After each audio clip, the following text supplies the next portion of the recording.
Bonjour chers CE1. Alors dans votre dernière dictée, il y avait des mots qui contenaient le son GE et aujourd'hui on va faire une leçon complémentaire pour bien vérifier qu'on ne confond pas l'orthographe du son GE ou parfois du son JE. Alors comment choisir entre la lettre G, GU ou GE? Première chose à savoir, c'est que la lettre G chante GE. Donc quand vous entendez le son G dans les mots, c'est forcément la lettre G. Exemple, gorille, gâteau. La consonne G chante G devant les voyelles A, O, U et devant toutes les consonnes. Exemple, l'adjectif gros. Un gros chien, c'est la lettre G.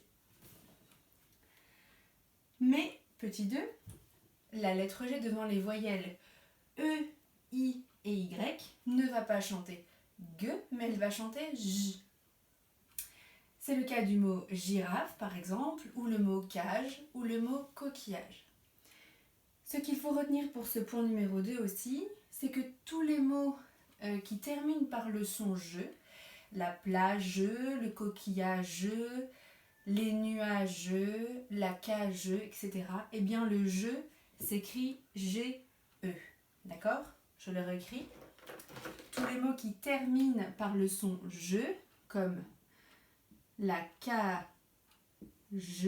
eh bien s'écrivent GE. D'accord? Et pas JE.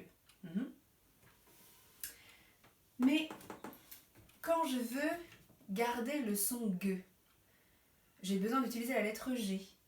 Je veux garder le son G devant E, I et Y. Mais je sais que ça chante J.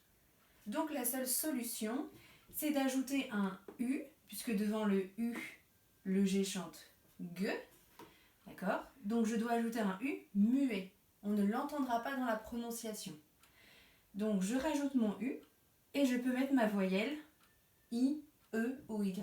C'est le cas du mot guitare. Une guitare, j'ai bien G-U pour faire G plus mon I.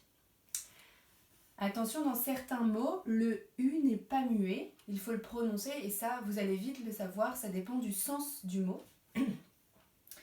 Dans le mot aiguille, eh bien, je suis obligée de le prononcer pour que ça veuille dire quelque chose. Parce que si je dis une aiguille, vous ne savez pas ce que c'est. Mais si vous dites bien une aiguille, là, vous savez de quoi on parle. D'accord? Et enfin, lorsque le G chante G, mais je ne veux pas qu'il chante G dans mon mot, eh bien l'astuce c'est de rajouter la voyelle E. Comme je sais que devant un E, la lettre G chante J, eh bien là par exemple pour le mot bourgeon, d'accord? Je veux dire le mot bourgeon, je veux l'écrire. Dans le mot bourgeon, j'entends J, d'accord? Ça s'écrit avec un G, mais pour qu'il ne chante pas G, je suis obligée de mettre un E muet. Voilà. J'espère que vous avez bien compris. Bon courage pour les exercices.